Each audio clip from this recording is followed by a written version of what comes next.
We're going to delve into it. Take it away. Thank you guys for joining us again for episode 2 of Beyond the Notes. I'm Nick with run the one-man band Omnis project, and this is Amir the Pirate. Are you Nick Scarlet? Yeah. It's Nick Scarlet! Nick Scarlet, yeah.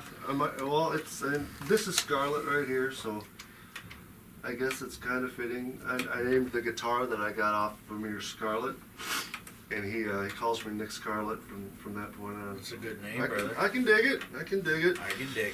So thank you guys for coming back, being a part of this. We're looking forward to getting into genres today.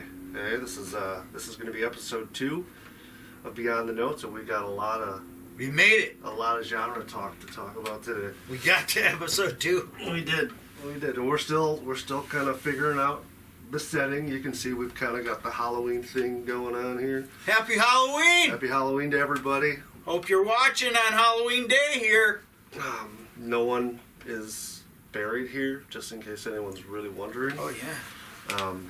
It's a real tombstone. So we're not desecrating anybody's grave or anything. There's no one 6 feet under right here.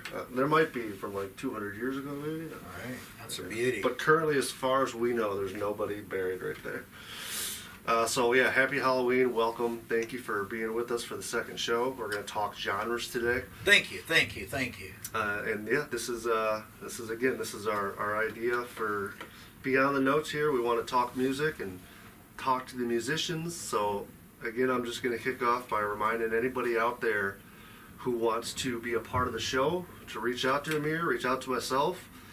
We'll have you fill out the little questionnaire, and if you guys want to be on here to tell your story, we would love to make that happen. So don't be shy. Give us a thumbs up, reach out. We'd love to have you involved. No age restrictions. No age restrictions. So age is just a number. What's important is the music. So if you got a story to tell, by all means, get on here and tell it. I'd like to hear some younger musicians, brother. Some younger cats, like maybe 15-year-old badass female guitarists and girl guitarists, guy guitarists. Yeah, if you're out there, you're young, you're old, you're right in the middle, whatever. What about a woman drummer? Oh, there's plenty of those. We'll put the drums in front of the camera and let you go off for 5 minutes. If you got some skills, or if you're learning and you want to come and promote yourself, tell your story, come on out and do it. Come on the show, beyond the words, beyond the notes. Yep. So Amir, I'd like to learn a little bit more about you too here. Okay. Got some questions? I do. Last week we learned that you've been playing the guitar since you were a teenager. That if you had to pick one style of music, it would be hard rock, and that was my choice as well. Right.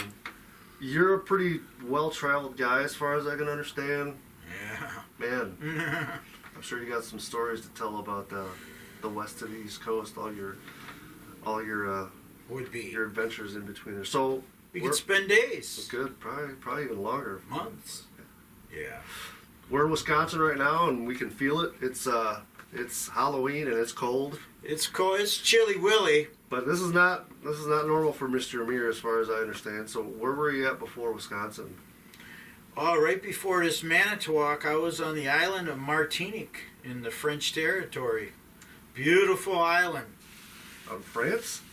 Territory of France. Really? Martinique's a little island. It's over by Guadeloupe. You go down from the Keys, Bahama, further down. It's on the Angle Loop. And me and the wife were in Martinique living in 6 different houses, and I was just jamming on that guitar over there.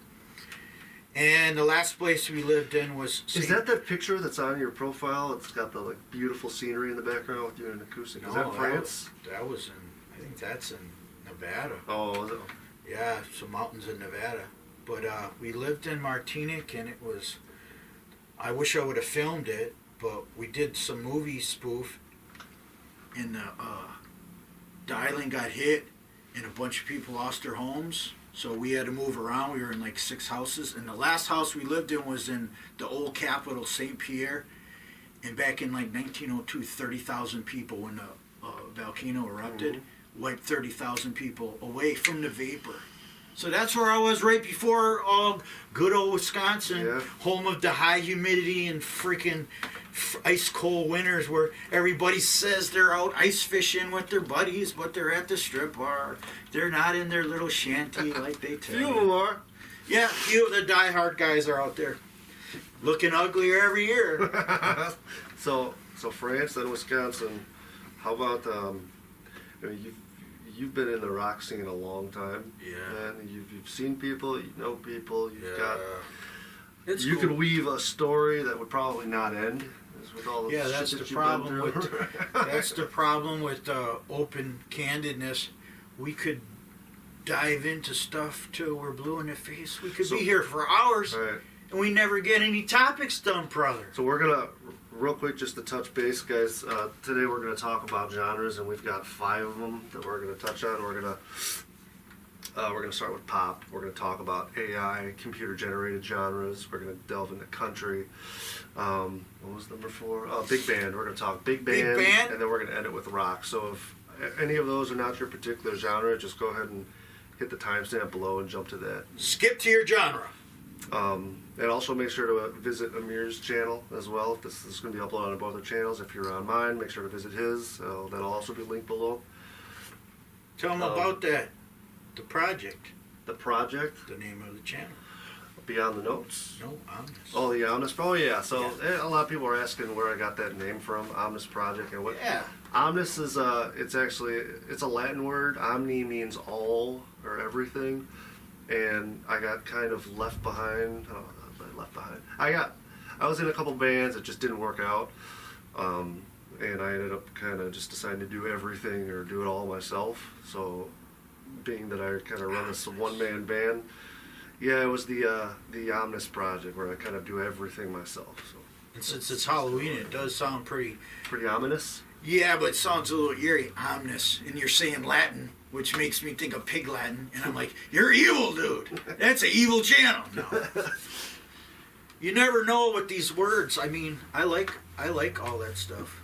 I like all the old Latin stuff. Me too. Not a lot of people speak Latin anymore. I think the only time you'll ever hear any Latin spoke is probably during a Catholic mass Or some movie. or some movie. And it's yeah. Yeah. But it's cool.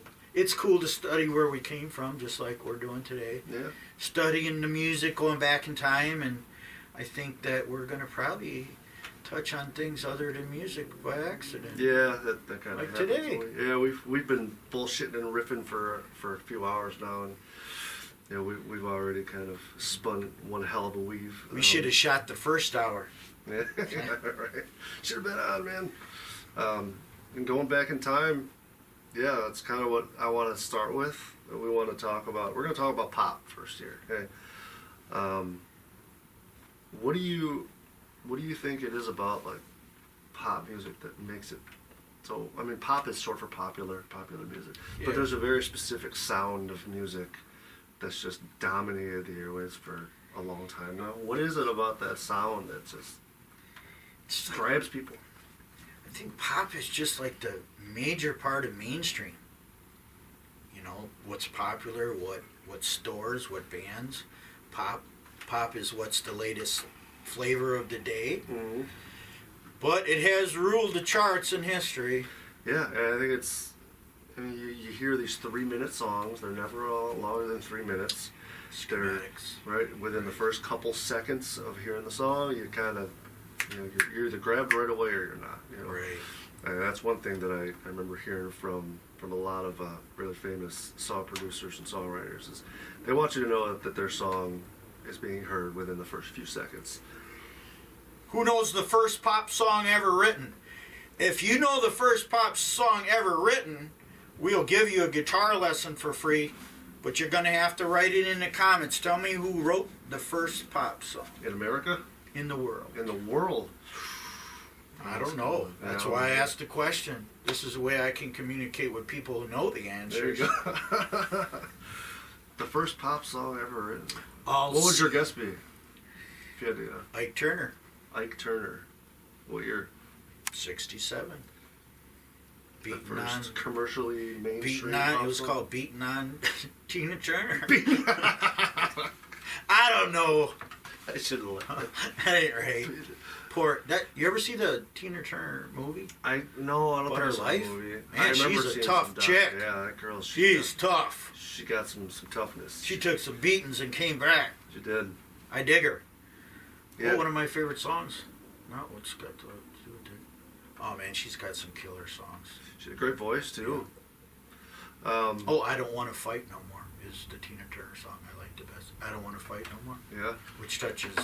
You have to check that out. Ike Turner.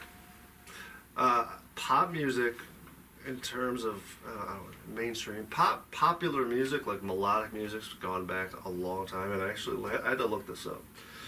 Okay, the first like real instance of what you would consider, at least in America, pop music Right.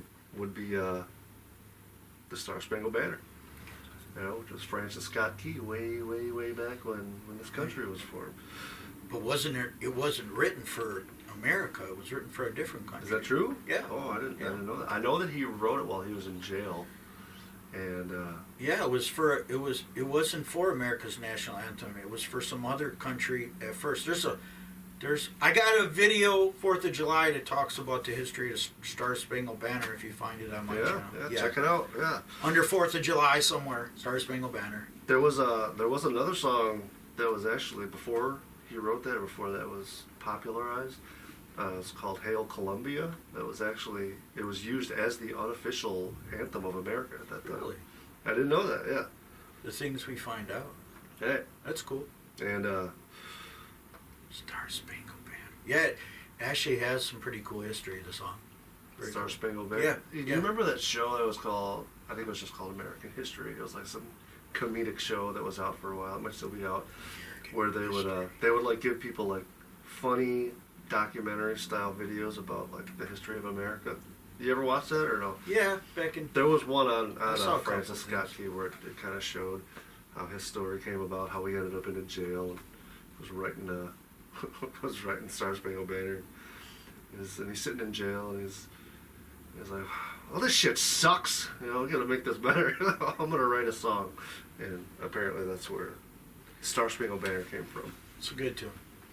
And so we've had melodies for a long time. Melodies. That could be Popular melodies, yep.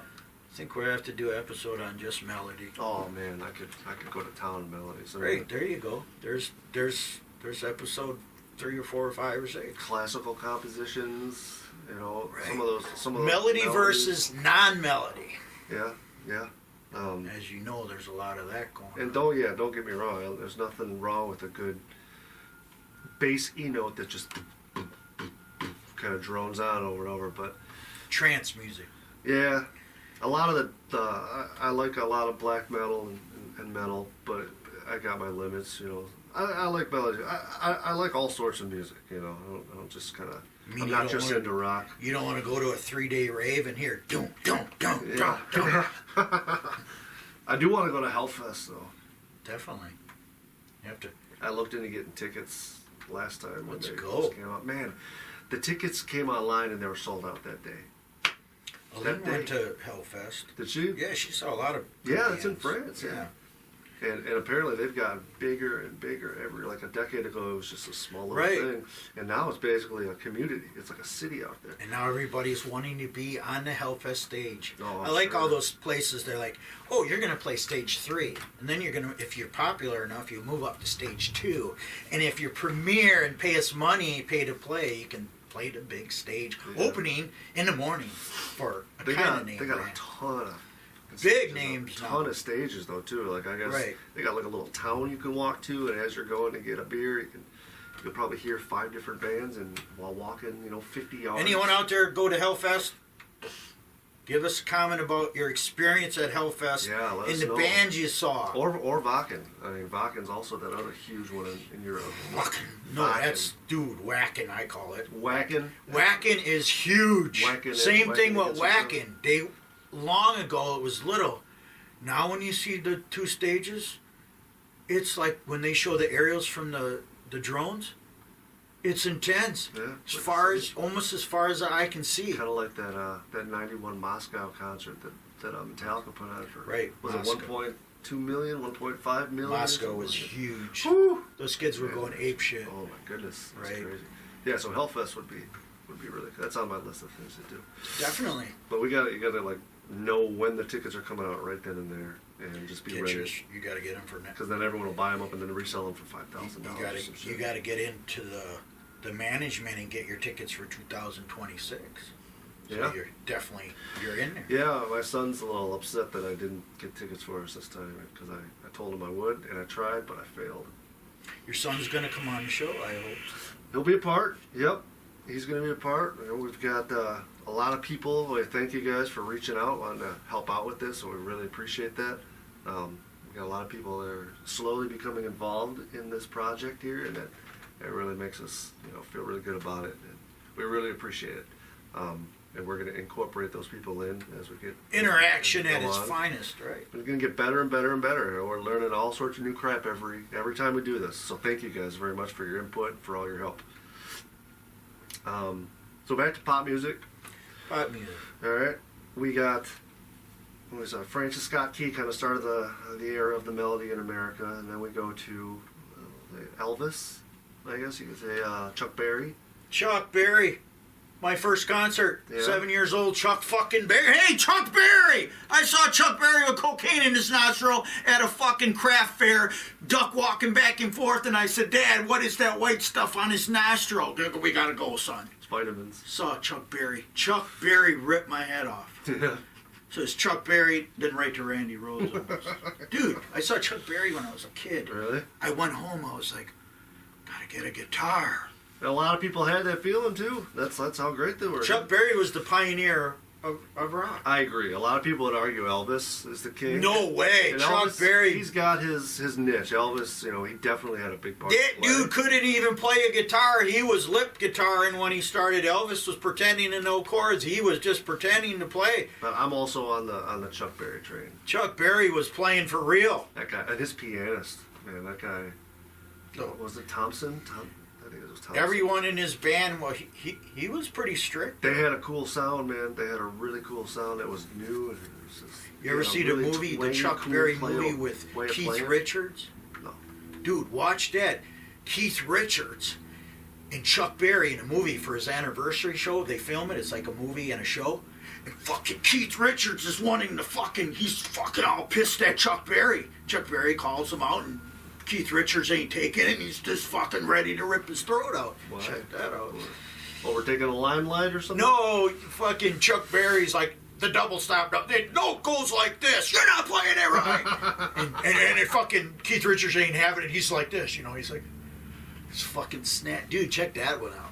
Keith Richards, Chuck Berry movie. It's I think the anniversary show. Something. Yeah, Chuck Berry was the man. Not a guy who gets talked about or brought up enough, in my opinion. Everybody and their mom knows Elvis. Not enough people know Chuck Berry. My ding-a-ling.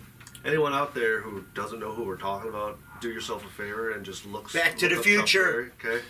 Michael J. Fox, Back to the Future. Chuck Berry. Johnny B. Good. We'll be glad to point you in the direction of some of his good stuff. But do yourself a favor and check out where rock really came from. Maybelline. Maybelline, yep. Them tunes stand the test of time, and like people from generations 3 back, they think Michael J. Fox is playing Johnny B. Good, and he's like the character. Yeah. They don't even know that's a real dude. Right. Yeah, I would. That's sad. It is sad. I would sad. guess that probably half the people that saw that would probably guess that. Yeah.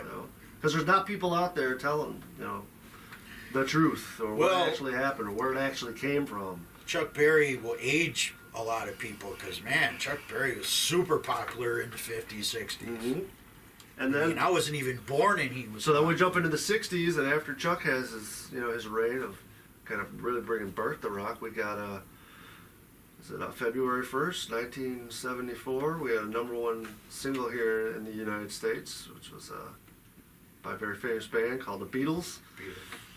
And then about a week later, they fly over to America for this first time, and it's Beatlemania.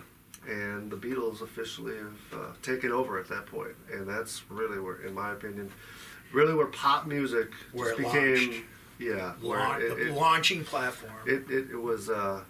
it was just Unbelievable. exploded at that point to basically everyone in the country. You know, moms at home, kids outside, but everybody knew who the Beatles were, and that was, I think, where pop music was kind of at its pinnacle.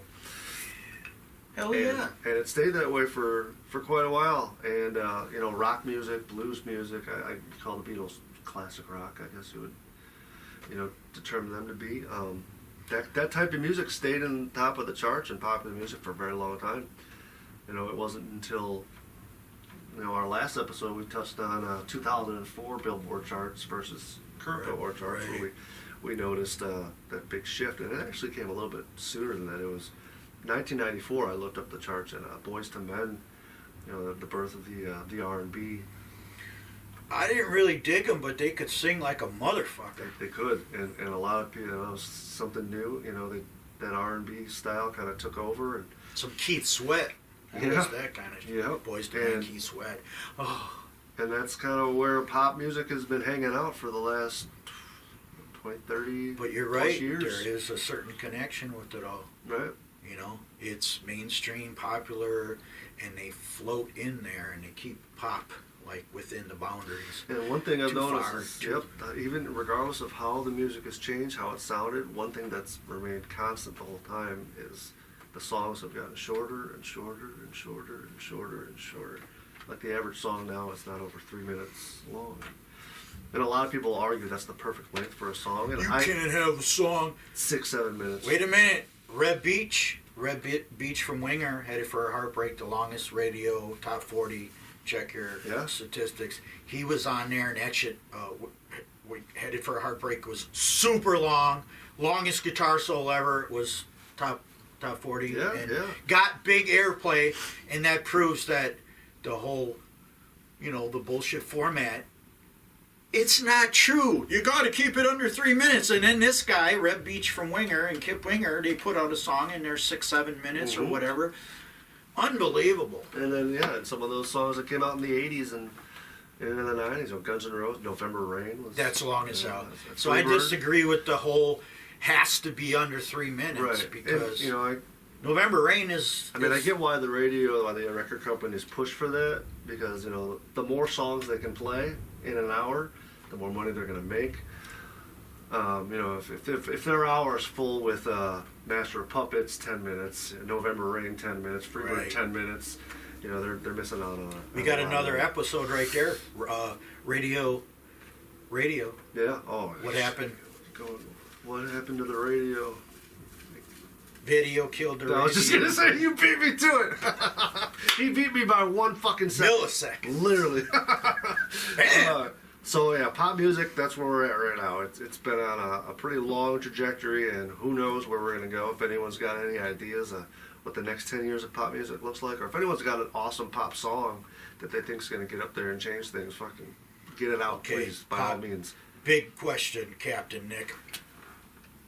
Pop music. Where are you gonna go? Beatles or Stones? I'm going Stones. Stones? I gotta go with the Stones too.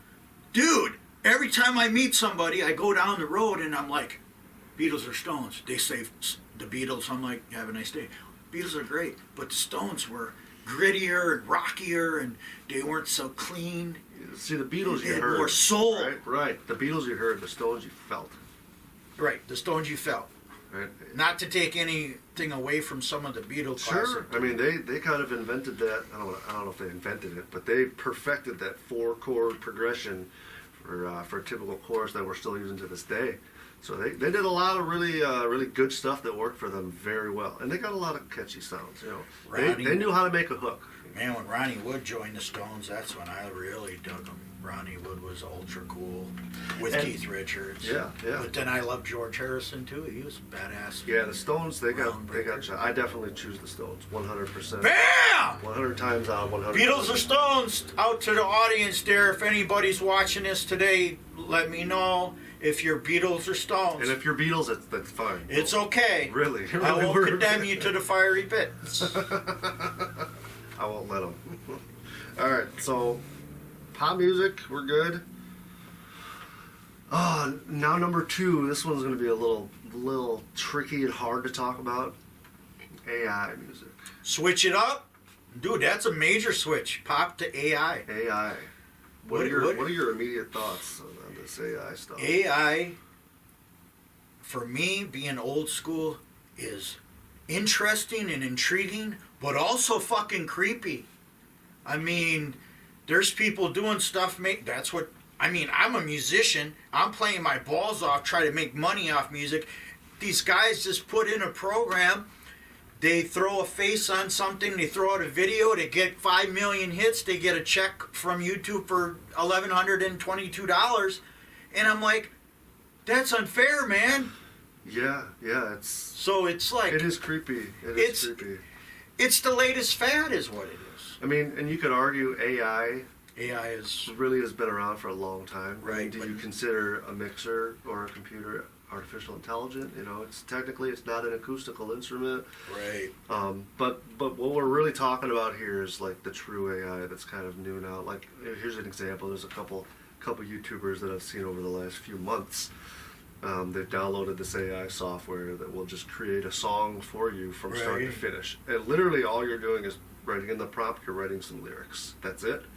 If you want, in the keywords, you can type, you know, whatever you want the song to kind of sound like. Let's say dark or happy or Genre. or jumpy, or maybe like a genre type. You type in the lyrics, and this, you know, a couple of these softwares will literally just make you a song out of thin air, using just your words, like the sound of it and everything. And, AI. And what's really scary about it is the examples that I heard. They sounded fucking really good. Yeah. They sounded like something that somebody like yourself has put in 6 months of hard work, coming up with a bass line, so fast, coming up with a rhythm, layering on a good melody and a good harmony, recording vocals take after take after take, and this shit was created in literally seconds. AI is instant gratification at its finest, because if you're looking to get a product and have it done in 2 seconds, type in AI. It is a scary thing. You touch on creepy. It is a creepy thing, but it's also more creepy for like where art comes from. You know, with people, like, you know, creative people. Some technology like this really kind of endangers like their ability to provide for themselves in the future. You know, how are songwriters or beat producers, how can they compete with that when it takes you maybe a day or two to come out with a beat to sell, when someone who's 16 years old can literally come up with 100 beats by typing in some keywords in 1 minute. Right. You can't compete with that. So it's really it's almost like an existential crisis where what AI is to a musician is like the street camera corner to a pirate. It's stopping a certain level of progress for musicians, and it's given people an outlet to get it. It's not going away. AI is not going away for 100 years, because it is the future of everything. Right. Everything. And that's the scary part. Right. Because we don't really know where that future is headed. And here's what's really scary about it to me is there's no way of us to know. You know, we don't have our brains can't fathom the possible futures that will lead out to. You know, they call that the singularity with AI. Right. It's at an intelligence level such beyond that of a human that we don't even have the ability to fathom what's possible, what will happen. So my buddy would be like, "That's my girl. That's an AI girl. You never met her. That ain't no real lady." Oh, no, they got that already. That replica app. Have you heard of that? There's like this app that came popular with, I think it came out of like Switzerland or Sweden. So it was a Europe country. Someone had someone they were close to, they had passed, and they missed them. So they missed them so much where they created an app that basically took that person's like voice, and so they could kind of fake connect with them. And whoever did this app realized, wow, we could sell this to really lonely people who can't get a date or are desperate. And they are selling and it.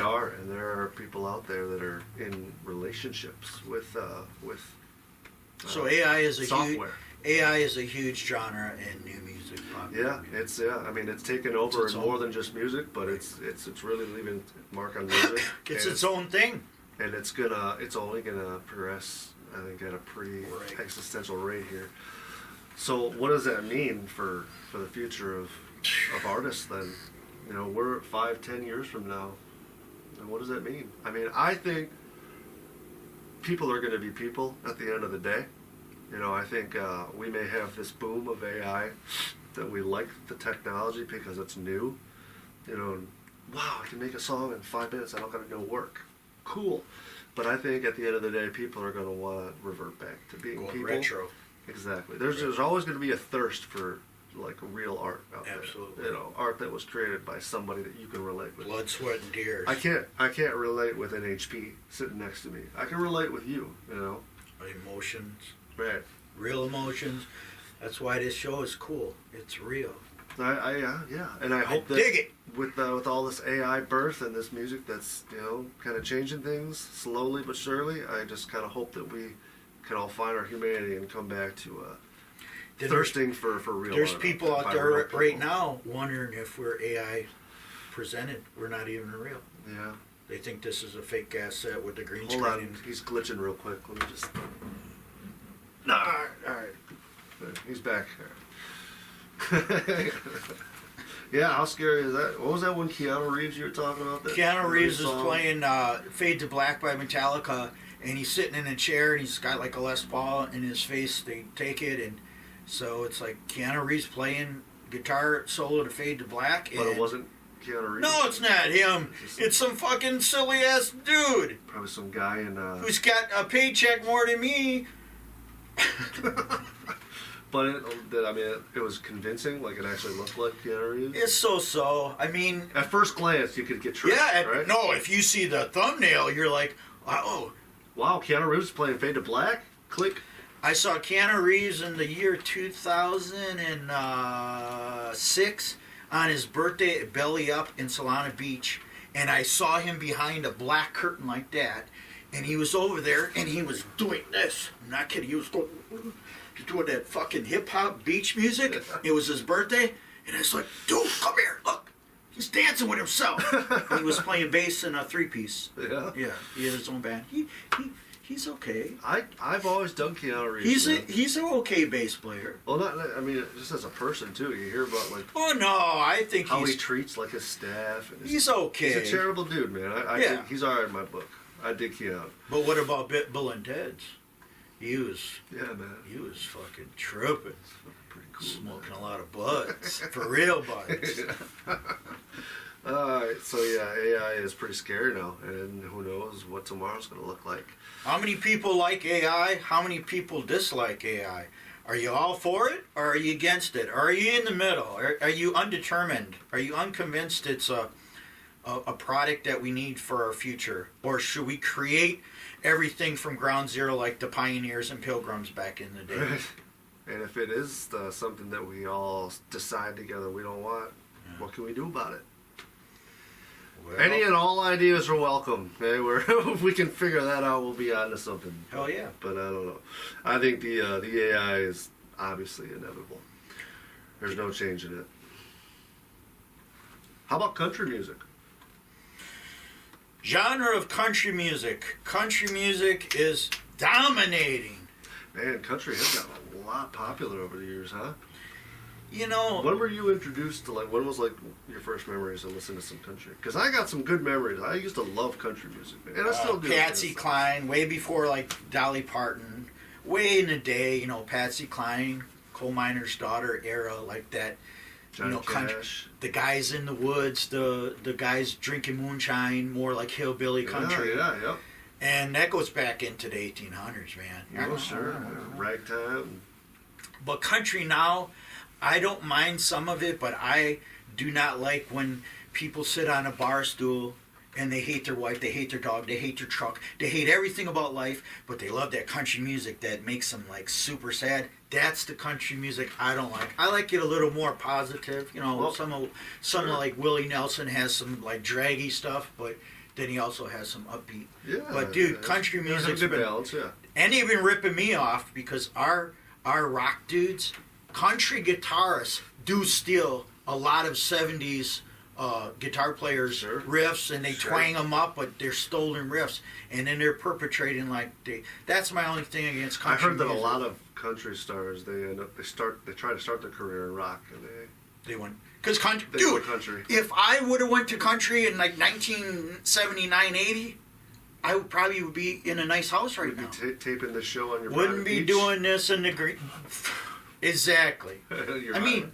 think about it. The Pirate Island. I'm going back to the Pirate Island. No, but I like some country, and then it's like genres within country. There's certain Oh, stuff. there's a ton of subgenres. Yeah. Oh my God! But- I did country. I agree though. Like the new country. Let's put it this way. Here's the bad thing about country: line dancing. If you like line dancing, The first time I heard that song, that was "She Broke My Heart," did you ever line dance? so I broke her jaw. No, but the first time I heard like the slow sappy, like it's so sad, I liked it. But that's just there's a lot of them like Matters that. where you are in your Right. So I love that old Conway. Conway Twitty. Man, I can What get about down some? with What Conway. about Merle Haggard? Yep, Merle. George Strait, even a little bit after, I liked George Strait. And then there was, even when you get to like when country became popular, right around like Garth Brooks and who else? You get Alan Jackson, Alan Jackson. Alabama, and Vince Gill, and those guys. Alabama, the guy Man. with the big beard. Alan Jackson, that man, he can write some music though. I'll give him that.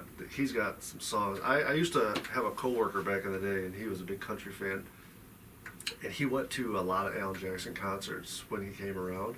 And he had this really cool little gimmick how he would start his shows. Like, the lights would dim out, it's all quiet. The projector shows, some saying like most artists have one number one hit in their lifetime if they're lucky. And then it goes on to list like 50 Alan Jackson number one hits right at one after another, and that's how he starts his show. Dude, the Garth guy has wrote some Brooks. hits, man. Garth Brooks, Alan Jackson. I don't like a lot of it really because I'm afraid if I'm in the public bathroom, these guys will be rubbing on my ass cheeks. Some of them guys are married and they like country, but if all these people switch to country, in the United States especially, there's more country western fans in the whole world right here. Rub it on your ass cheeks. What do you mean? Well, like some of the guys with the mustaches, like Alan Jackson, some of them guys scare me because they look a little pedophile. Oh, Like I'll tell you something about. I'll give you something about. We're gonna do a country thing. For all you people out there like country, tell me why Toby Keith single-handedly destroyed the country western scene in Nashville. Tell me why he did it with his people behind the scenes who wrote up a bunch of contracts that destroyed the future prospects of young country artists. Toby Keith. Not a good dude. I know that. Look into it. See, you got to look into it deeply. You're like when Toby Keith died, everyone was like, "Oh, I miss Toby Keith." Wasn't a good dude. Yeah. I mean, there's one guy that I know for sure wasn't a good guy. Because what they did with all the producers and all the people in Nashville, what the story is, he made it so upcoming guys couldn't do what they used to do. They made a new format so new people couldn't break. Really? They wanted to control and own. It's no different. It's a politics of country music. Sure. It's all it is. Basically became And a Toby corporation. Keith beat people to the punchline. Would I have done that and destroyed? Maybe. Maybe he just beat a bunch of people to it, and maybe it's some jealousy. Yeah. I mean that we could talk about. I could go on that for days. I think that's just kind of Country normal music. human behavior at some point. Country music is the only genre where I'm on teeter-totter. Like, Yeah. oh yeah, I like that, and then, oh no, I don't like that. Yeah. It matters what it is. Sure. And I mean, who the artist, as you know. Right. It's A the- lot of the newer, like the stuff that's come out the last 10, 20 years, sure it sounds okay, but it reminds me of a lot of pop music. It sounds And the the same. true country artists will say country now is not country. The last 20 years, they're like, Absolutely. none of this is country. Absolutely. But everybody doing it for 20 years are saying, no, this is new country. But it's a genre. It's a new evolution, Yeah, if I want to listen to some country, I'm going back and I'm picking up some Johnny Cash, or I'm listening to some There's Garth a Brooks. tear in my beer. How about David Allan Coe? He was a nut job for country rocker. Yeah. He has some fucking crazy country whole damn Sure. history. And then he went like metal and hung out with Pantera and did all kinds of... You remember when Garth Brooks decided to go like emo? Yeah. That What was career that? lasted for like 2 weeks. He saw that like Blink-182 and all those bands were kind of getting a little more popular, and he came out with this video where he's like got his hair all emo and shit. It was a look. I was like, "What are you doing, Garth? Some tight ass jeans with Get out of here!" the emo haircut with the tight ass Jordache. I don't remember even what the song Were sounded those like. Wranglers or Jordache? But I remember the look, man. I just remember looking at Garth and I was Oh, seeing him like, "Oh, you look so sad right now, man. And Go then- back to doing what you do, dude. Don't try and reinvent your wheel. Like, you did an awesome thing for country music. You've made some killer fucking songs. I don't need to hear you bopping and doing this whole emo thing. Just you do you. Stick to you." Don't get a mullet.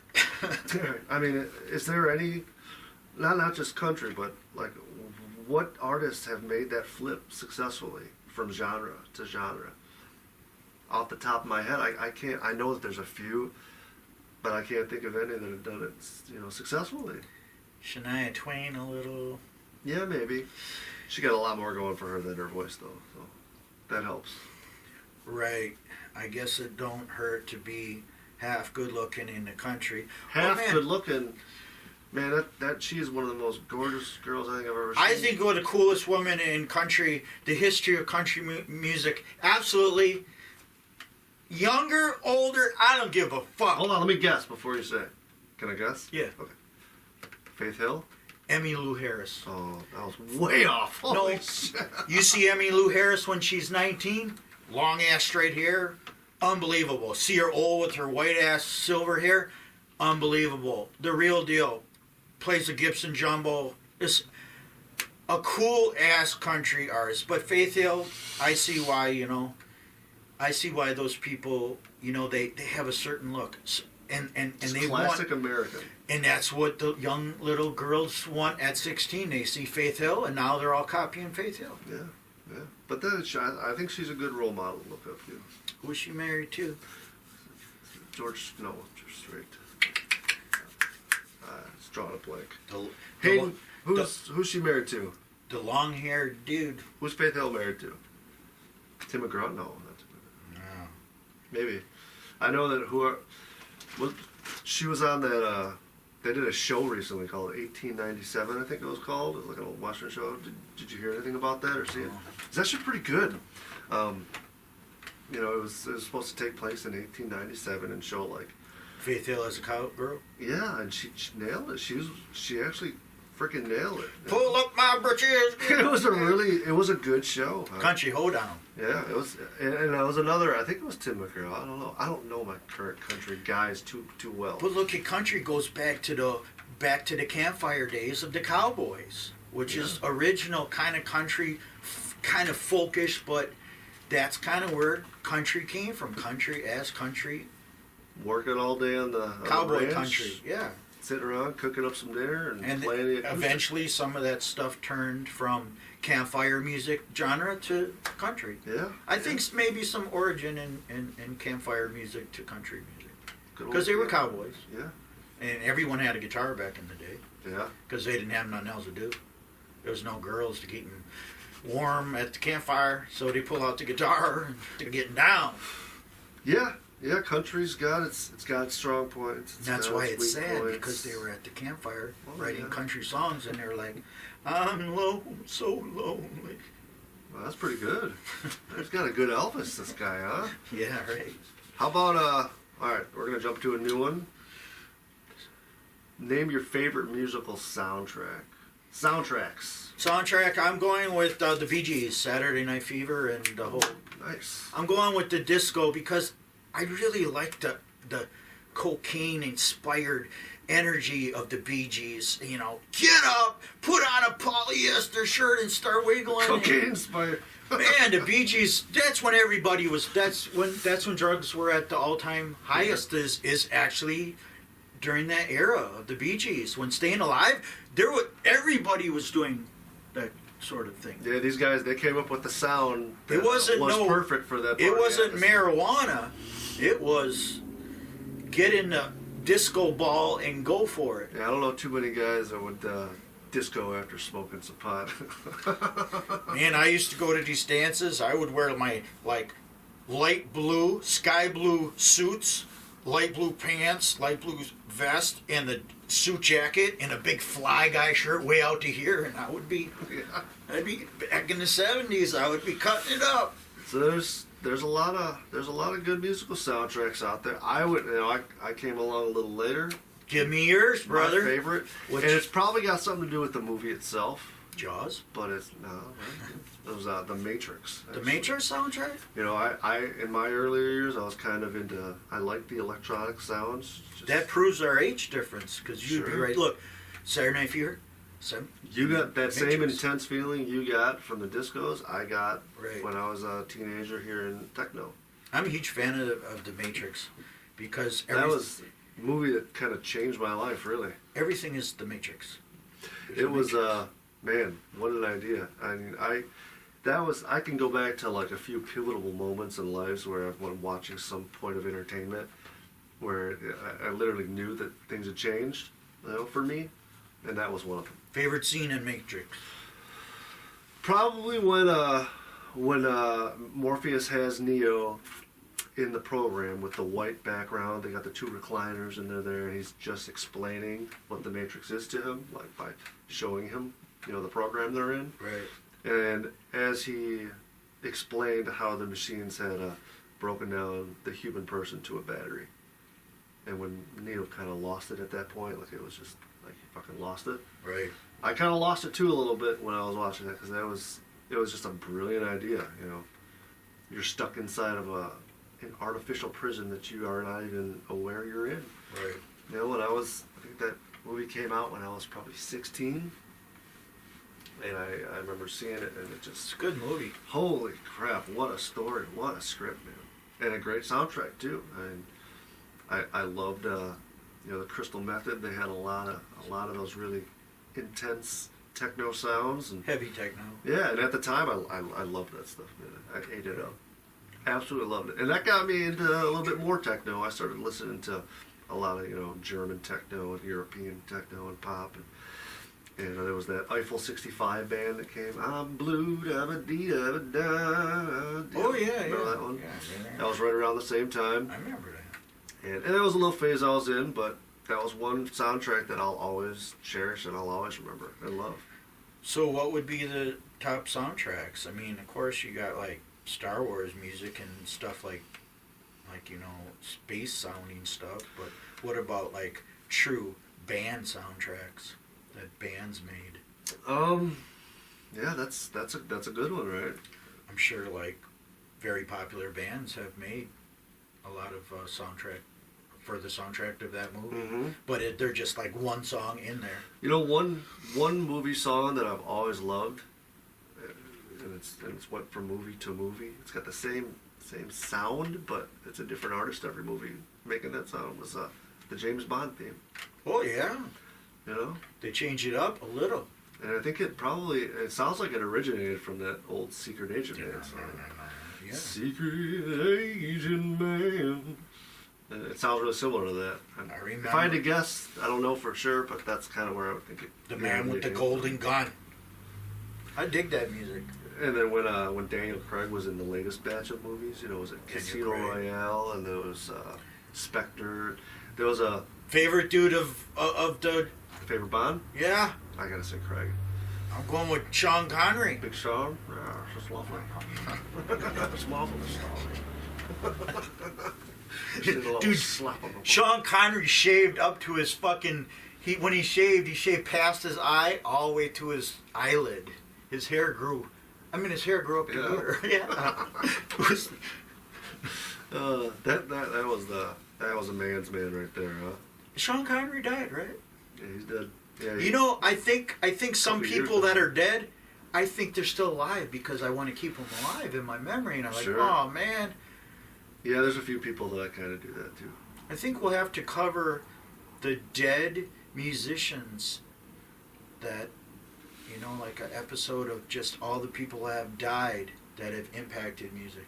No Yeah, one living. That's a great idea. Non-living episode. Well, we could definitely See, run on that for a long time. episode 2 here, we're thinking of ideas for episodes 5 and 6. Anybody have any input? Send it in. So soundtracks, we touch base bit. with it. I mean, if anyone out there's got a movie soundtrack that they really love and they think we should be talking about, make sure to let us know. Put it in the comments. Write it in. Write it in. We'll bring it up. All right. So next genre. Big band. Well, you got it. Fucking remember it. Big band. I got a story. Amir the Pirate has stories up to wazoo. They're all true. Anybody who story says time? Story time. So big band genre. Let's hear it. Big band.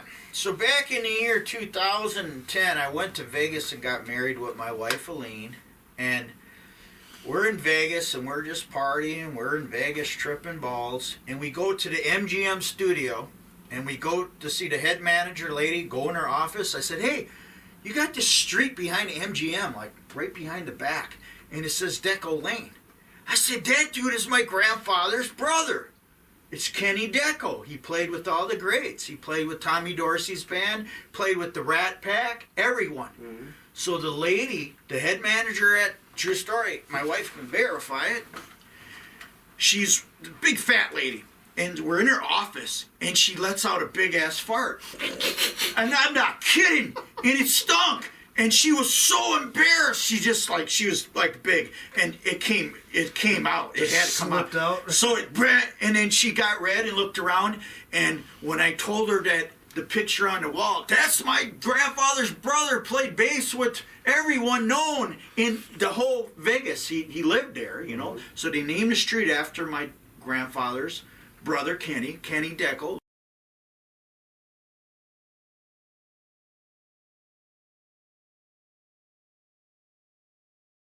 Kenny Deco, look it up, Deco Lane in Vegas. And so the big head manager at the MGM, she felt so embarrassed by the fart and the smell, she didn't know what to say or do. And I changed the subject. I said, my wife, we just got married at the little chapel of the West where Elvis did a movie. And she started giving us all this comps, circus. Anything to make you forget about the smell. Circus du Soleil, $420 seats each, like $840. Here's 2 tickets to. Wow. Here's the we went to the Bellagio New Year's meal. We got like $100-something meals each. She gave us thousands of dollars of comps. What if she's watching this right now?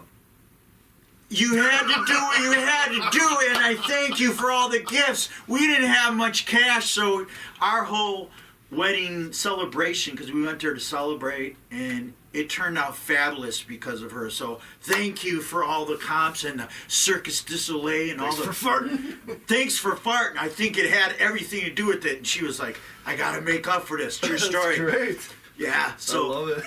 yeah, I wish I had that on video. I wish I had a little GoPro. Be like, did you hear it? Oh, and man, it was putrid. Man, my eyes are twinging. My hair's. So what you're saying is that a fart paid for your wedding? To celebrate it, yeah, we celebrated for like days. But yeah, my grandfather's brother played bass for all the big bands, and so like as a kid, my grandfather would be like, "This is music," and like I was into like Randy Rhoads and Ozzy, like, "That ain't music." You sure? But that's the thing. Now I would tell other people, Randy Rhoads is the real deal, and your shit sucks. So for anyone listening who maybe not sure what big bands, we call it a genre. How would you describe big bands as a genre? Just big bands with conductors and huge monster strings and horns, and Give me a few examples.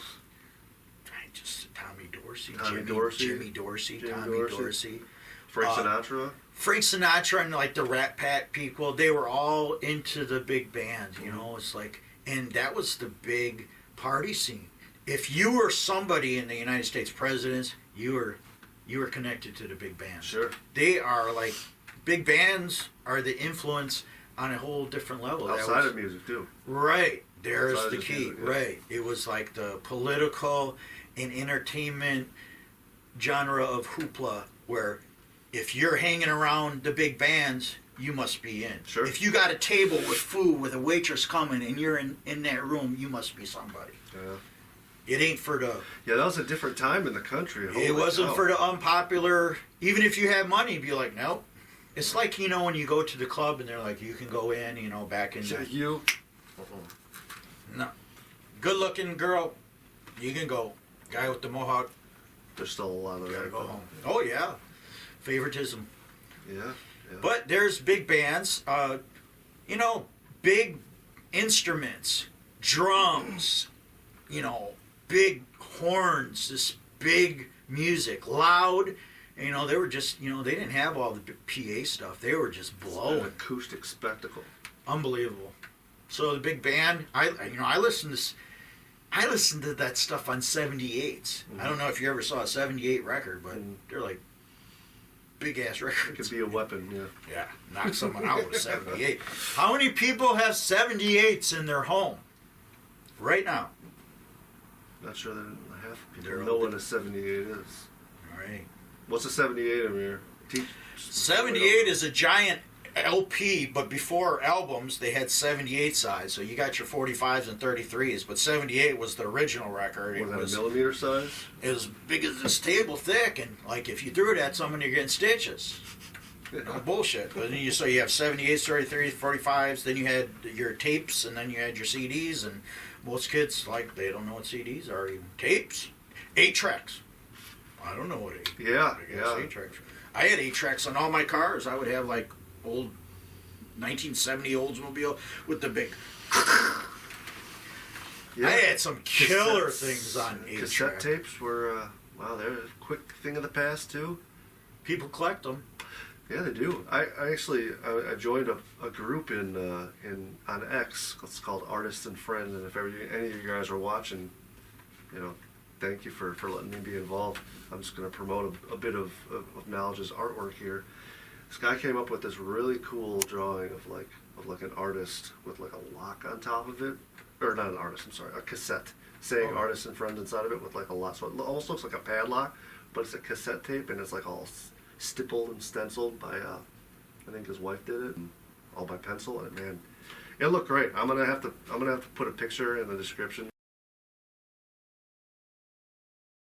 so you guys can check it out, because this guy's going to be selling this his merch on some shirts pretty quick, and it is actually a pretty phenomenal drawing. I don't know, when you talked about 8 tracks and cassettes, That's it something reminded me of I'll that. check that out. Dude. Yeah, he did a great job with it. Art. Art is music. Music Yeah. is art. So, big bands, what do we got? Are we done with big bands? You wanna? I think we're done, but there's I got a story for the big bands, and I think we'll move onward, brother. What do we got next? The fart wedding? The fart wedding. No, I don't mean any disrespect. Oh, that's awesome. Okay. The fart saved my life. Let's. You saved your life. At first, we're gonna end with rock. Rock and roll. It's time to rock. There's a favorite. You remember the movie The Rock with Sean Connery? Yeah. Gentlemen, Oh, yeah. welcome to the Rock. Welcome to the rock. Well, welcome to the Rock. Gentlemen. Let's talk rock. I dig it. That's my favorite. Hard rock, all, What about subgenres of rock? It's endless. Yeah, it's endless. Here's your random fact of the day for everyone out there. Rock and roll. The term rock and roll, you know where that came from? I heard this before, but I forgot. It was actually a DJ outside of Cleveland. It was Alan Freed. Alan Freed. In, what is it, 1951, I think it is. But anyways, Alan Freed, he started calling his radio show the Moondog Rock and Roll Party. That's where it came I think it from. was 1951. But that's where it came from. Back in Alan Freed was in the movie La Bamba when he was in New York. Alan Freed. So I remember this story about the rock and roll, but some people like to argue all of the who created what. Oh, Yeah. he did and he Right, did. right. That's a big source of debate. Well, right here, Who's right, the father of rock? Well, right- what kind of rock are we talking? right in Two Rivers, they got this ice cream parlor. They said they're the home of the Sunday, and then the one in New York says, no, we're the home of the Sunday. So that would be Sure. conjecture of who really did create the term rock and I roll. mean, a lot of people who would think- penciled it. Yeah. A lot of people probably think Elvis Presley. Who trademarked? Chuck Berry was rock. But I'm going to go back to our earlier conversation. Yeah, Chuck Berry. Chuck Berry is rock and roll. I think he really had a much more pivotal. Let's cut that out, okay? A much more pivotal role in creating rock. The blues gave birth to rock and roll, so it started with the blues, and then it got some cocaine. Yeah, I mean, Chuck Berry had that. Chuck Berry was. He had that cool blend of blues and country. I was 7, dude. I was like this. Wow, this fucker's jamming. Yeah. I went home. It was loud, so my head was all blown up. A little kid. I said, what did I just see? Chuck Berry. Tony Iommi and Ozzy were probably thinking the same thing, and then they decided to do their own takeoff of The that. Stones and all them people in England. That's where the birth of rock and roll really jumped overseas, Mm-hmm. and that's where all the influence came from. Early rock and roll. And then we go a couple decades into the future. We've got the birth of metal, which metal, I love metal. Again, another 100 subgenres of metal. But metal generally, I love it. Now, when they say heavy metal or metal, which one appeals to, when people say the term heavy metal in neighborhoods, that's like, it always sounded cheesy to people who didn't like it. You listen, because I'd walk down the street and be like, you probably listen to heavy metal. And I'd be like, fuck yeah, call it what you want. I mean, hard rock was, let's delve into like hard rock. Then you say like glam rock was way back in the day, but then glam rock became like hair metal, because they were wearing, like Bowie, they were wearing makeup, and some people were wearing wigs even back they were then. trying to put on a show. And they were like, did you ever see the band Rush, the Subway poster at Spencer's, and Geddy Lee and all those guys had like pink and light blue eyeshadow. Are they in the Hall of Fame yet? Did they get inducted in the Hall of Fame? I don't know. I don't think so. If not, they need to be. Ozzy was just inducted to the Hall of Fame the other day, and they had Jelly Roll singing, and they had the guy Keenan something from I forget that band Keenan. They didn't do a very good job, dude. They sang like Crazy Train, and they played some songs. Wolfgang, Eddie Van Halen's son, played. He played good. Zakk Wylde played good, and Chad Smith on drums played good. But I mean, I love Billy Idol, but Billy Idol choked. Billy Idol didn't sound good. Yeah. The first singer, Keenan, whatever, Tool, whatever fucking band, that dude sucked. And I mean, that's my personal opinion.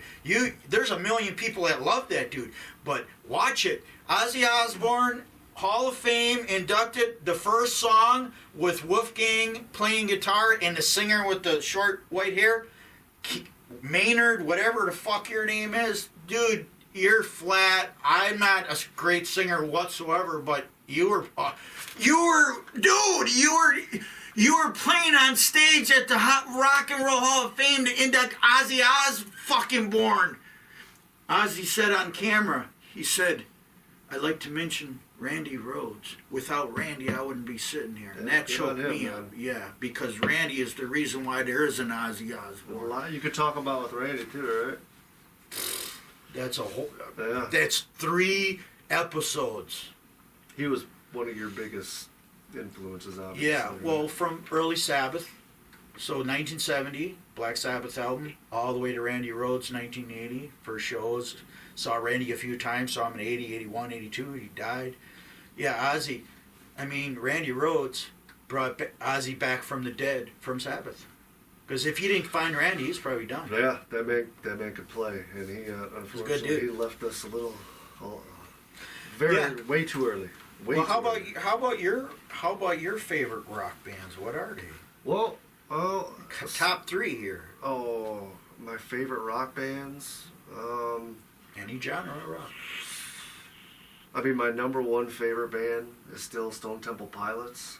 I just love the sound that they came up with. You know, the brothers. Man, those guys can write music. And then Interstate Love Song is badass. That's one of my favorite songs. Come on, Great singing, great guitar, great bass, great Yep, drums, just- great writing, great produce. Great everything, man. Yeah, you can't find one thing wrong with that song. Yeah, it's a I perfect challenge song. anybody to write a song. Yeah, The just dude write from the a housing. That is one of those perfect Oh. songs. Absolutely perfect. Yeah, And yeah. it's really short too. It's like a 2.5 minute song or something. Interstate Love Song Plush. Stone Temple Pilots, good, very good band. I'd play it Very, right now if we could. very original, and trademark sounds. The guitarists would just Mhm. write stuff that was like, wow, they all are interlinked. Yeah, somehow. they're Yeah. the D'Elia brothers. They've got their own sound, that's for sure. Badass. And that's They're what I bad- absolutely badass loved about it. brothers. And I remember listening to some documentaries from those guys, and they drew back from a lot of those old. Did you know, like ragtime Velvet Revolver performers. then after? It was, I'm not a big fan of like the super group, if you ask me. Cause I you're like just to kinda- fall to pieces with that dude singing. Yeah, That's a Yeah. badass singer. but when you get a super group together, it changes the dynamics of everything, and Right. you're really, the magic, at least for me, is kind of not there. Like when you get just 5 guys together, like like a Dave Grohl, a Kurt Cobain, and a Novoselic, and they just kind of are 18 years old. and Staples. Right, just fucking around and making up music. Well, you end up with some of the best songs of all time. The magic is. Magic is the chemistry. It's there, right? It's Right. there. But when you get these super groups together, yeah, they've got all that experience, and they can probably come up with some good songs that sound good. But they're just, I don't know. I can't remember any super group songs that really make me feel anything or have any true depth to them. What about that band Supernova? Supernova. Yeah, or whatever, with Tommy Lee, Gene, the bassist Jason Newsted, Mm-hmm. Gilby Clark. See, They had that TV show, I think, called Supernova. I don't even remember it. And that's exactly my point. Right, You because know? they never, when they came out, they had a singer win, and I forget his name, but they put a song out, and you never heard, they were done. Right. They I mean, couldn't put the chemistry to do something memorable. Right. Because you got to have the chemistry of the right people. Mm-hmm. It's almost like it's forced. Right. It's a cool idea. Let's get the best musicians from some of the most popular bands together and see what happens. And sure, it's probably worked plenty of times, but I would think that more often than not it doesn't. Well, what if you wrote a song with Britney Spears? You think it would go over? Oh man, Give it a go? I'd definitely give it a go. I'd have a hard time focusing on writing the music though, I think. I would. I could definitely do that. I think Britney so. Spears was Clive Davis basically invented her from paper. Well, she also had the benefit of having probably, I would argue, one of the greatest songwriters or beat makers in existence, giving her music to sing to. So you are somewhat pop influenced. Oh, absolutely. You're not just a hard rocker. No. Oh, Like I that's said, I like melody overall. Then I let's love write- hard rock. Let's just skip the writing the song together. Instead of writing the hard rock song that I thought we were going to write, let's just write a pop song and sell it to a artist. We'll just write it, and then we'll give it to one. We'll sell it to Pink, and we'll get a check. Sure, yeah. I thought about that. I see a lot of people spending a lot of time writing pop music. But to be honest, that's not where my heart. I like how it sounds. Like a good melody, a good pop song. It can be catchy to me, and I can enjoy it listening to it. It's not as fun to play. Exactly. It's not as fun to make to me. I get Max Martin. He is an absolute genius when it comes to that kind of stuff. The guy just understands music. He's kind of like Beethoven in a way. He just knows what notes are gonna work. Right. He knows what notes are going to work. He knows how to start a song. He knows how to build a song from the first 5 seconds all the way to the end point. And to keep you engaged the entire time. Who was the deaf dude, Beethoven or Bach? Beethoven. The dude was deaf. He was deaf. Well, he wasn't deaf his whole life. He went deaf. That's insane. It is still insane. But the guy just understood. He just understood music. He understood the notes. He understood the keys. He understood what key switches would go well with certain notes that he would play. Right. Which is why you hear something like his what was it, the seventh symphony? No, his fifth. I'm sorry, Beethoven's fifth, which is the most famous one that he has. Now I'm finding out you like orchestrated music also. Sure. So you're Absolutely. you're I'm just into a a lover little of bit music. into Yep. everything. Yeah, that's what I tell you, man. If it That's sounds awesome. good to me, I love it. That's so awesome. you hear something like Beethoven's Fifth, and the beginning of it sounds nothing like the end of it whatsoever. And it does trail off a bit in the end. But the part that everyone remembers, there's some pretty genius songwriting going on there if you broke down the notes and actually see what's Right. happening, what notes he's playing, and what progressions, what key switches he's making. And in my opinion, there's only a handful of people who have ever had that ability. Check out that. And Max sheet Martin music. is one of them. I gotta admit, Max Martin is. Let's just put it this way: every pop song that's been popular and a #1 hit over the last 20 years, the guy's had a hand to play in making that happen. There's a couple people that write all the hits. That's what they say. The majority of all the albums back in the day, they say we're all like the session players. We could do an episode just on session players. They say, no, those bands that had all them hits, those weren't even band members. Session players stepped up and played on a lot of them. Yeah, It wasn't yeah. even the people we think were on the Beatles and Stones and some. Oh, those right. were all session dudes. Yeah, you gotta read the credits. When you guys like a song and you really think it's your artist that make it, make sure you know who wrote that song, because a lot of times you. That ain't the singer's last name there. Bilford. Who's I Bilford? forgive you for being incorrect in some of those cases, but there's a lot of songs out there that people like, and there's a lot of songwriters who don't get the credit for coming up with that stuff. A lot of country artists don't write their songs, especially females. There's a lot of people that don't write They're their gonna go, songs. I'm gonna get that cute girl, and I want to write a song, and we're gonna break her, and they break her, Yeah. and it happens just like that. It's kind of like a mathematical equation. It is. It absolutely is. And it's fast. They're like, Right. we can break her in 2 months. And you know what? If she don't want to play ball, there's 1,000 more. 36 in waiting the out the corner. hallway, Right. like casting call for a movie. So back to the rock. So what? I love Stone Temple Pilots. #2 would be Mudvayne, Mudvayne. and #3 would be Metallica.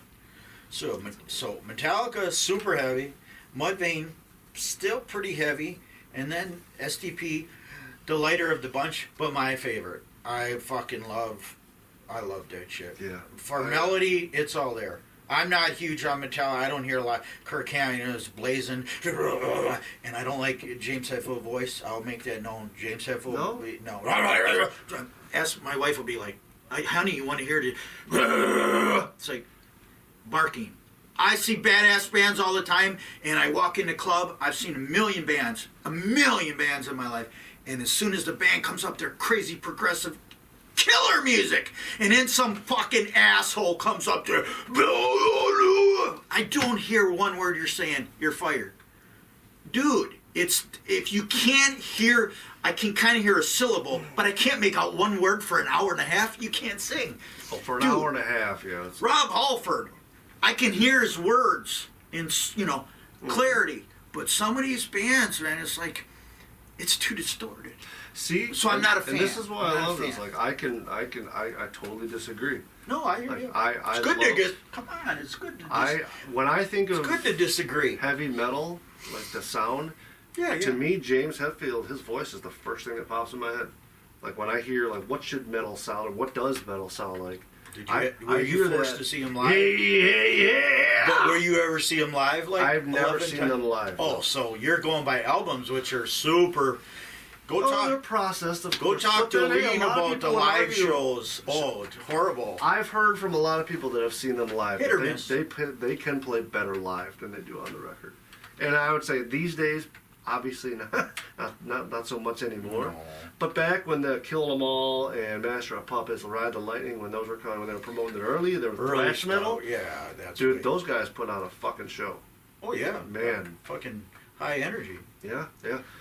And I don't know. I see. To me, I can lyrics credit are 'em. important, right? I agree. Lyrics and hearing like what someone's saying, that can be really important.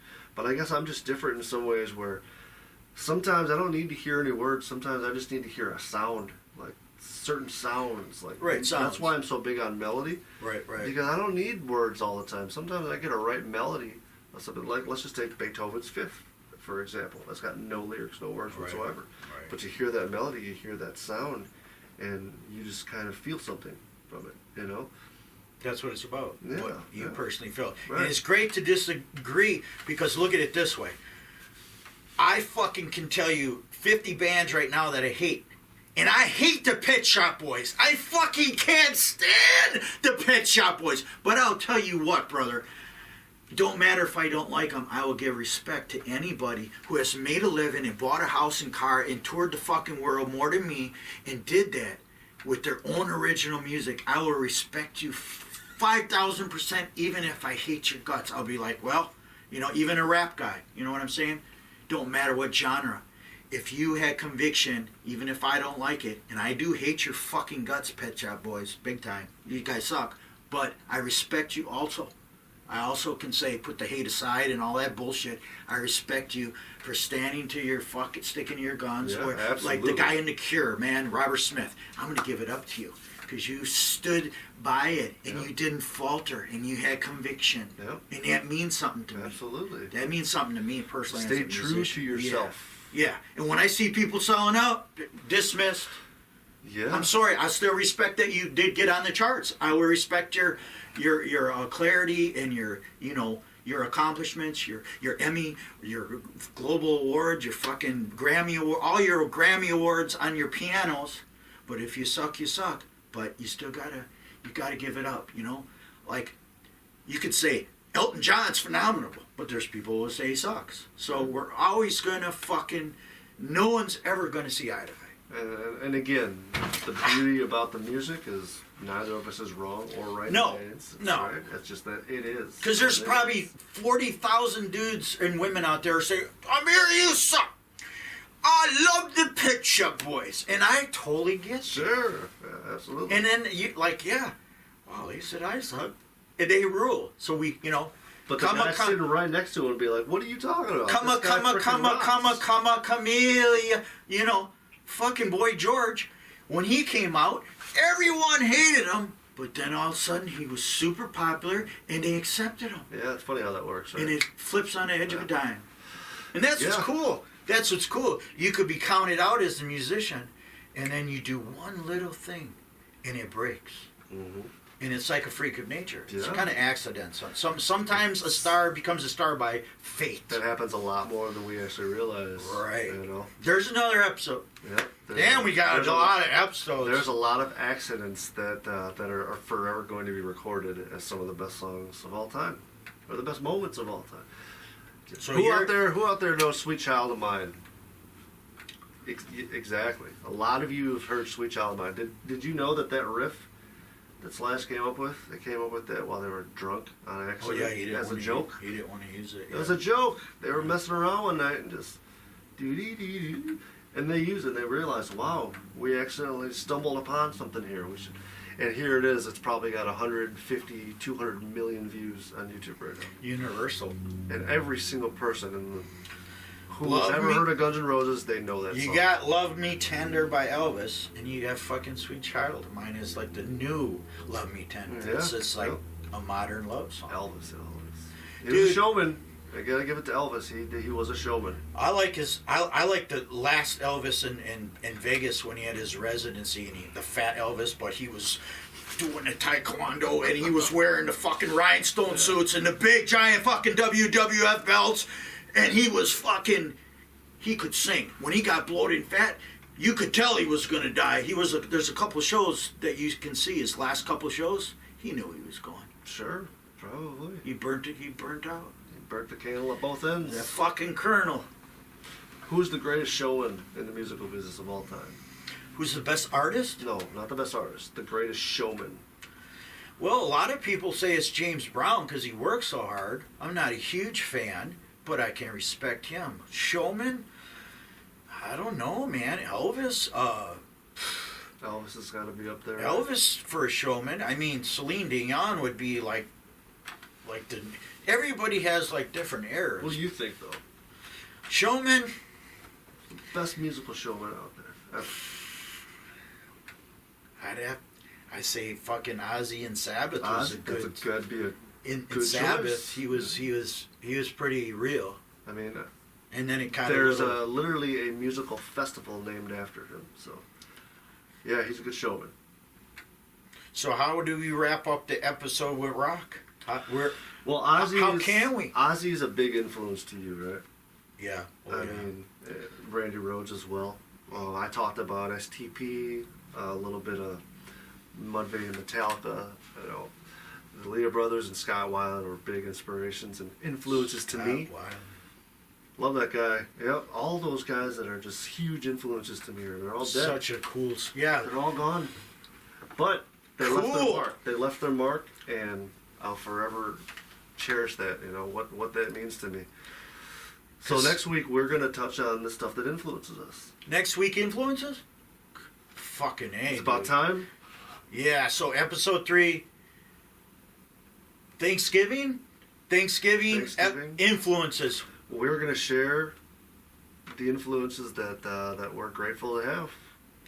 And well, how do we wrap it up? Why don't you give them your favorite song of all time? Is it Teen Spirit still? It's still that's always going to be the answer. Yep, it's always Smells Like Teen Spirit's always going to be number one for me. So always. And people call it grunge, but it's really rock, dude. It's rock, yeah.